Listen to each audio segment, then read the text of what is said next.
Hello दोस्तों, ABC coaching YouTube channel में आप सभी का स्वागत है। आशा है कि आप अपने बोर्ड एग्जाम की तैयारी अच्छे से कर रहे होंगे। आज की इस वीडियो में कक्षा 9वीं के साइंस के most important BBI objective question देखने वाले हैं, जो कि आपकी बोर्ड परीक्षा के लिए काफ़ी इंपॉर्टेंट है। तो सभी छात्र इस वीडियो को शुरू से लेकर अंत तक देखेंगे और आप सभी से रिक्वेस्ट है कि वीडियो में बताए गए हर एक क्वेश्चन को आप अपने कॉपी में नोट करने के साथ साथ इसको एग्जाम से पहले अच्छे से रिविजन कर लीजिएगा और वीडियो को लाइक शेयर करने के साथ साथ चैनल को सब्सक्राइब जरूर कर लेंगे। चलिए दोस्तों, इसके कुछ समान निर्देश के बारे में बता देता हूं, उसके बाद जो है क्वेश्चन की ओर चलेंगे। दोस्तों मैं आपको बता दूं कि इस बार भी आप लोगों की बोर्ड की परीक्षा में जो है 40 प्रश्न पूछे जाएंगे और प्रत्येक प्रश्न में जो है 4-4 विकल्प आप लोगों को दिए जाएंगे, जिसमें कि केवल एक उत्तर जो आपका सही होगा उसको जो है मार्कशीट पर गोले को काला करके जो है सही उत्तर को जो है अंकित करना है। ठीक है, इस प्रकार से आप लोगों को जो है यह निर्देश दिए गए हैं। साथ ही दोस्तों चलिए आगे देख लेते हैं कि आपकी जो क्वेश्चन है वो इस प्रकार है कि सबसे पहला क्वेश्चन ऑब्जेक्टिव में दिया गया है कि त्वरण का एसआई मात्रक है।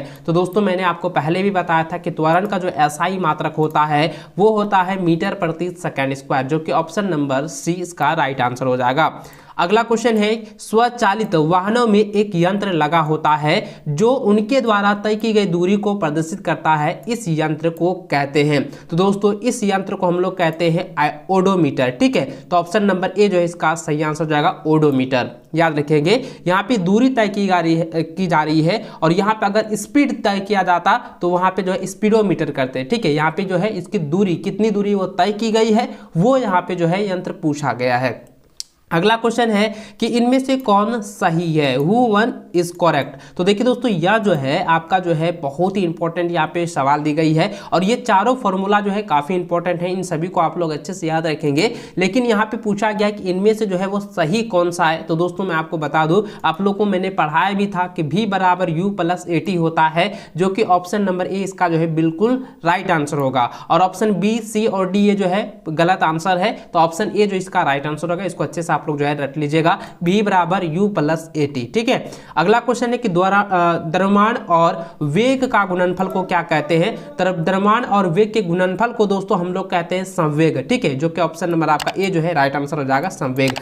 अगला क्वेश्चन है कि निम्न में किसका जड़त्व अधिक है। तो दोस्तों आप ध्यान दीजिएगा, यहाँ पे ऑप्शन दिया गया है साइकिल, कार, बस और रेलगाड़ी। तो देखिए यहाँ पे ध्यान दीजिएगा कि सबसे अधिक जड़त्व पूछा गया है, तो भार में सबसे अधिक कौन होता है, रेलगाड़ी होता है। तो यह जो है इसका जड़त्व जो है सबसे अधिक होगा, ऑप्शन नंबर डी इसका राइट आंसर होगा।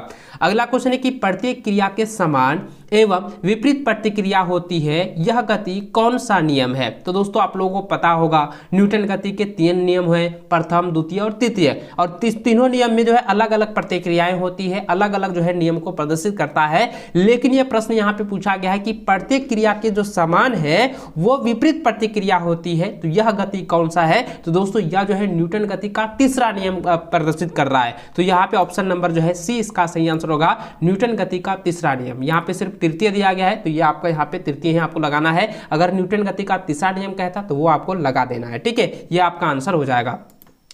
अगला सवाल है कि पृथ्वी के गुरुत्वीय त्वरण का मान है। तो देखो दोस्तों, पृथ्वी के गुरुत्वीय त्वरण का मान होता है 9.8 मीटर प्रति सेकंड स्क्वायर, जो कि ऑप्शन नंबर बी में इसका आंसर दिया हुआ है। ठीक है, ये राइट आंसर हो जाएगा। अगला क्वेश्चन है कि चंद्रमा की सतह पर किसी वस्तु का भार पृथ्वी की सतह पर उसके भार का कितना गुना होता है। तो दोस्तों इसका आंसर हो जाएगा 1/6 गुना, ऑप्शन नंबर डी जो है इसका राइट आंसर होगा। अगला क्वेश्चन है कि धनुष की तनित डोरी में कौन सी ऊर्जा संचित होती है। तो दोस्तों यहाँ पे ध्यान दीजिएगा कि धनुष की जो तनित डोरी है वो एकदम स्थिर है, तो इसलिए इसका क्या आ जाएगा, इसमें ऊर्जा जो है वो स्थितिज ऊर्जा जो है संचित है। ठीक है, ऑप्शन नंबर ए इसका राइट आंसर हो जाएगा। अगर यहाँ पे ये कहता कि धनुष की तनित डोरी से किसी तीर को जो है छोड़ा गया है, तो अब बताइए कि तीर की गति क्या होगी। तो देखिए तीर जो है वो गतिज में है, यानी कि गति कर रही है, तो वहां पे गतिज ऊर्जा हो जाता। लेकिन यहाँ पे सिर्फ धनुष की जो है तनित डोरी का यहाँ पे बात किया जा रहा है, तो उसमें जो है स्थितिज ऊर्जा है। यानी कि आपको ध्यान में रखना है कि अगर कोई भी वस्तु स्थितिज है, यानी कि स्थित में एकदम पूरी तरह से जो है स्थिर है, तो उसमें जो है स्थितिज ऊर्जा होगी। अगर वो गति कर रहा है तो गतिज ऊर्जा होगी, और जिससे उष्मा उत्पन्न हो रहा है तो उसमें उष्मा ऊर्जा होगी। ठीक है, तो उसको आप लोग जो है याद रखेंगे। अगला सवाल देखिए, यहाँ पे 10वां नंबर क्वेश्चन दिया गया है कि कार्य करने की दर को कहते हैं। तो कार्य करने के दर को हम लोग शक्ति कहते हैं, ऑप्शन नंबर बी इसका जो है राइट आंसर हो जाएगा। अगला सवाल है कि किसी वस्तु का वेग दुगना कर दिया जाए तो उसकी गतिज कितनी हो जाएगी? तो दोस्तों उसमें जो है चौथाई हो जाएगी, यानी चौगुनी हो जाएगी। तो अगर यहाँ पे देखिए कह रहा है कि वेग जो है दुगना कर दिया जाता है तो इसकी गतिज ऊर्जा जो है वो दुगनी हो जाएगी और दुगनी बढ़ जाएगी, तो यानी कि चौगुनी हो जाएगी। ऑप्शन नंबर जो है सी इसका सही आंसर होगा, यानी कि 4 टाइम्स हो जाएगा। ठीक है, अगला सवाल है कि आवर्तक का एसआई मात्रक होता है, तो आवर्तक का एसआई मात्रक हर्ट्ज होता है, जो कि ऑप्शन नंबर बी इसका सही आंसर होगा।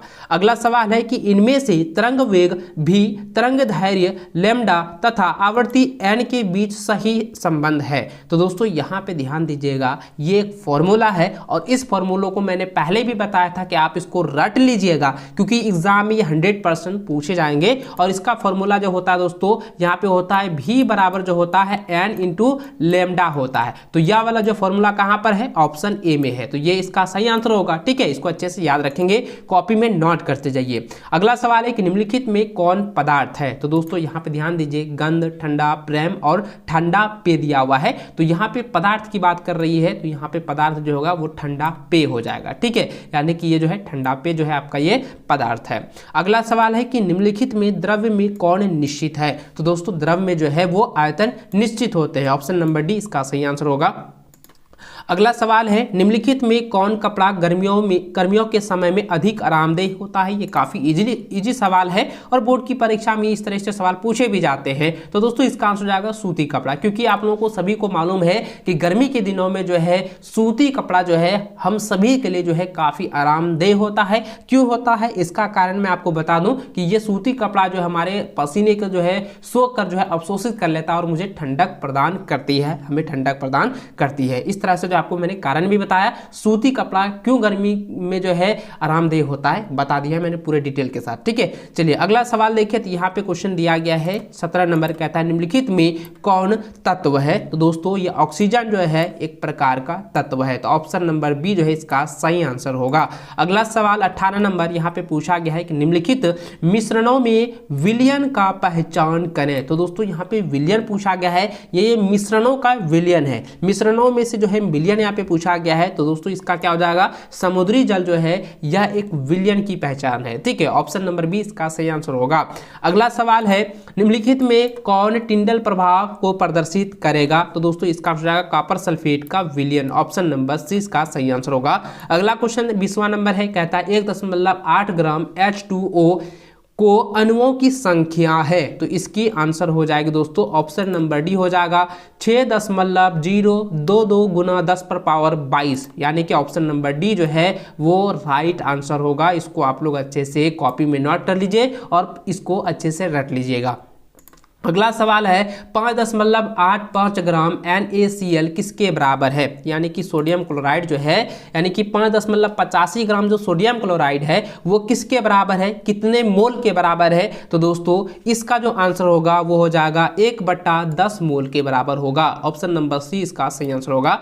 अगला सवाल है कौन सा तत्व मुक्त परमाणु के रूप में पाया जाता है? तो इसका आंसर हो जाएगा ऑप्शन नंबर सी आर्गन। ठीक है, ऑप्शन नंबर सी जो है वो आर्गन जो है ये मुक्त परमाणु के रूप में पाया जाता है। अगला सवाल है कि केनाल किरणें किसका किरण पुंज है? तो केनाल किरणें जो है वो प्रोटॉन का जो है किरण पुंज है, ऑप्शन नंबर ए इसका सही आंसर होगा। अगला सवाल है किस तत्व यानी किसी तत्व के परमाणु में 18 न्यूट्रॉन और 17 प्रोटॉन तत्व का परमाणु द्रव्यमान होगा? तो दोस्तों मैंने आपको पहले भी बताया हुआ है कि अगर परमाणु द्रव्यमान का यहाँ पे मान पूछा जा रहा है तो आपको न्यूट्रॉन और प्रोटॉन दोनों को ऐड कर देनी है, जोड़ देनी है। तो 18 और 17 को जोड़ते हैं तो होता है 35, जो कि ऑप्शन नंबर आपका ए में दिया हुआ है, यही आपका आंसर हो जाएगा 35। ठीक है, इसको अच्छे से याद रखेंगे। अगला सवाल देखिए 24 नंबर तो मैंने बता दिया, 35 आंसर होगा। और 25 नंबर इसका आंसर है, क्वेश्चन है यहाँ पे पूछा गया है कि सोडियम का सही इलेक्ट्रॉनिक विन्यास निम्न में से कौन सा होगा? तो सोडियम का सही इलेक्ट्रॉनिक विन्यास होता है 2 और 8। ठीक है, ऑप्शन नंबर जो है ए इसका सही आंसर होगा। अगला सवाल है कि आत्महत्या का थैला कहलाता है, तो आत्महत्या का थैला को हम लोग लाइसोसोम कहते हैं, तो ऑप्शन नंबर बी इसका सही आंसर होगा। अगला क्वेश्चन है कि कोशिका का पावर हाउस है, तो कोशिका का पावर हाउस को हम लोग माइटोकॉन्ड्रिया के नाम से भी जानते हैं, जो कि ऑप्शन नंबर ए में दिया हुआ है। अगला सवाल है ट्रैकियस पाए जाते हैं। तो ट्राइकिडस दोस्तों ये जो है ना पिछले बार भी पूछा गया था और ये रिपीटेड क्वेश्चन है और बार बार ये क्वेश्चन पूछा भी जाता है, इसको अच्छे से याद रखेंगे। ट्रैकिडस जो है वो जाइलम में पाए जाते हैं। ऑप्शन नंबर ए जो है इसका सही आंसर होगा। अगला सवाल 29 नंबर है, कहता है कि मृदतक की कोशिकाओं के बीच पाए जाते हैं। तो मृदतक कोशिकाओं के बीच जो है दोस्तों वो अंतर कोशिकीय स्थान पाए जाते हैं। ऑप्शन नंबर ए इसका सही आंसर होगा। अगला सवाल है कि किस प्रकार के उत्तकों की क्रियाशीलता के कारण पौधों में वार्षिक वलय बनते हैं। तो दोस्तों इसका आंसर हो जाएगा दृढ़ उत्तक। ऑप्शन नंबर डी इसका सही आंसर होगा। अगला सवाल 31 नंबर है, पूछा गया है कि पक्षियों और मेढकों के रक्त की प्रकृति होती है। तो पक्षियों और मेढकों की रक्त की जो प्रकृति होती है वो दोस्तों शीत होती है। ऑप्शन नंबर डी इसका सही आंसर होगा। अगला सवाल है कि जंतु जगत का सबसे विकसित समूह है। तो दोस्तों इसका आंसर हो जाएगा स्तनधारी वर्ग। ऑप्शन नंबर डी इसका राइट आंसर होगा। अगला सवाल है, निम्नलिखित में से किस जंतु में विषैले उपमांग नहीं पाए जाते हैं। तो यहाँ पे पूछा गया है कि विषैले उपमांग जो है नहीं पाए जाते हैं। तो दोस्तों इसका आंसर हो जाएगा कछुआ। ठीक है, ऑप्शन नंबर सी जो है इसका सही आंसर होगा।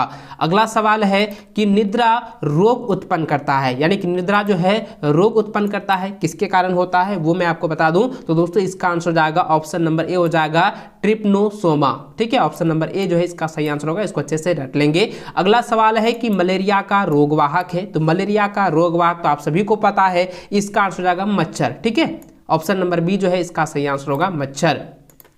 अगला सवाल है कि ओजोन गैस पाई जाती है। तो ओजोन गैस जो है वो समताप मंडल में पाया जाता है। ऑप्शन नंबर सी इसका सही आंसर होगा। अगला सवाल है कि अतिचारण का संबंध है। तो अतिचारण का संबंध जो है वो मृदा अपरदन से है। ऑप्शन नंबर ए जो है इसका सही आंसर होगा। अगला सवाल है कि पौधों द्वारा संश्लेषित पदार्थ कहलाते हैं। तो पौधों द्वारा संश्लेषित पदार्थ जो है वो जैव रसायन कहलाते हैं। ऑप्शन नंबर ए इसका सही आंसर होगा।